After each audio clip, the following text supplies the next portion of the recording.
Hello दोस्तों, कैसे हैं आप सब। आपने सभी ने ये कहावत तो सुनी होगी कि तकदीर का लिखा कोई नहीं बदल सकता। इसका खेल सिर्फ तकदीर लिखने वाले को ही पता होता है और तकदीर हमेशा अच्छे कर्मों से बनती है। आज की कहानी दो भाइयों की है जिसमें दोनों की तकदीर ने ऐसा खेल खेला कि दोनों की दुनिया ही पलट गई। बात बहुत पुरानी है। गुजरात के सूरत शहर में मनसुख लाल नाम के एक व्यापारी थे। उनका कीमती रत्न का कारोबार था। उनका कारोबार दुनिया के कई देशों में फैला हुआ था। पूरे सूरत शहर में उनका मान और सम्मान था। मनसुख लाल के दो बेटे थे जिनका नाम रामलाल और श्यामलाल था।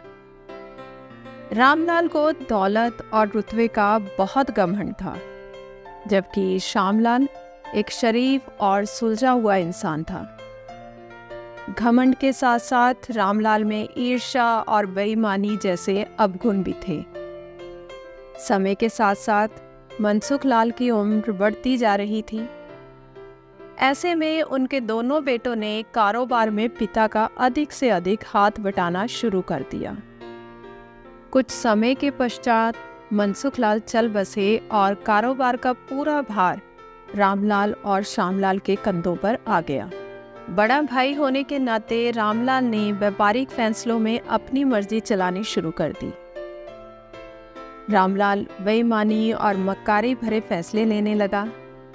असली रत्न के नाम पर वह नकली रत्न का व्यापार करने लगा, जिससे उसका मुनाफा तो बढ़ने लगा, इस मुनाफे से उसका बाकी बचा चरित्र भी काला हो गया।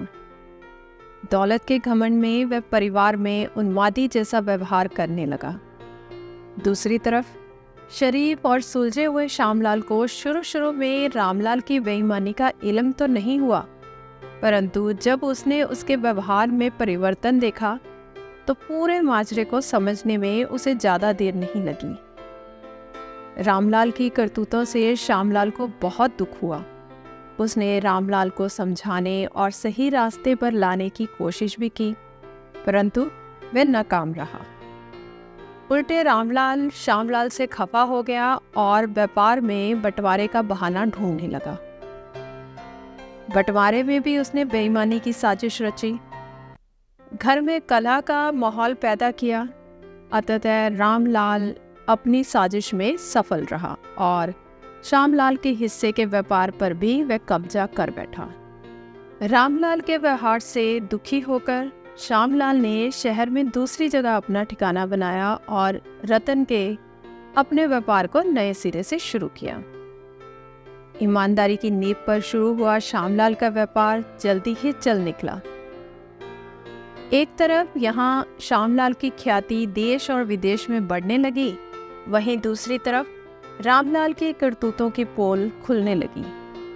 नकली रत्न के व्यापार के कारण रत्न बाजार में रामलाल की साख को जोरदार धक्का लगा और उसके व्यापार का दायरा सिमटने लगा। नौबत यहाँ तक आ गई कि बाहर क्या, अपने शहर का भी कोई व्यापारी रामलाल का नाम लेने से भी तौबा करने लगा। अब तो रामलाल को धन के अभाव में अपना घर, दुकान, सामान सब बेचना पड़ा। जल्द ही रामलाल के हाथ से सब कुछ निकल गया और वह परिवार सहित सड़क पर आ गया। अब रामलाल को अपने किए पर पछतावा हो रहा था, परंतु उसकी तकदीर ने जो खेल खेल दिया था उससे आसानी से पीछे आना उसके लिए संभव नहीं था। दूसरी तरफ श्यामलाल की तकदीर का खेल था, जिसकी बदौलत वह रंक से राजा बन गया था। जब रामलाल की बदहाली की खबर श्यामलाल को लगी तो उसे बड़ा दुख हुआ। पुरानी बातों को भूलकर वह भागा भागा अपने बड़े भाई रामलाल के पास पहुंचा और रामलाल के लाख मना करने के बाद भी उसे परिवार सहित अपने पास ले आया। यह भी तकदीर का ही खेल था कि जिस भाई के साथ रामलाल ने बदसलूकी कर उसे सड़क पर पहुंचा दिया था, वही भाई आज उसे सड़क से उठाकर अपने घर ले आया था।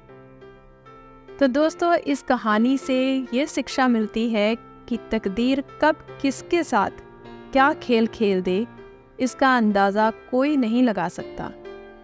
हाँ, इतना ज़रूर है कि आपके कर्म ही आपकी तकदीर लिखते हैं। जिस तरह रामलाल और श्यामलाल के कर्मों के आधार पर तकदीर ने उनके साथ खेल खेला था, इसी तरह अच्छे कर्म करते रहना चाहिए। क्या पता कल तकदीर आपके साथ क्या खेल खेल जाए। इसलिए कहते हैं तकदीर का खेल निराला है। तो दोस्तों, आशा करती हूँ आज की कहानी आपको अच्छी लगी होगी। धन्यवाद।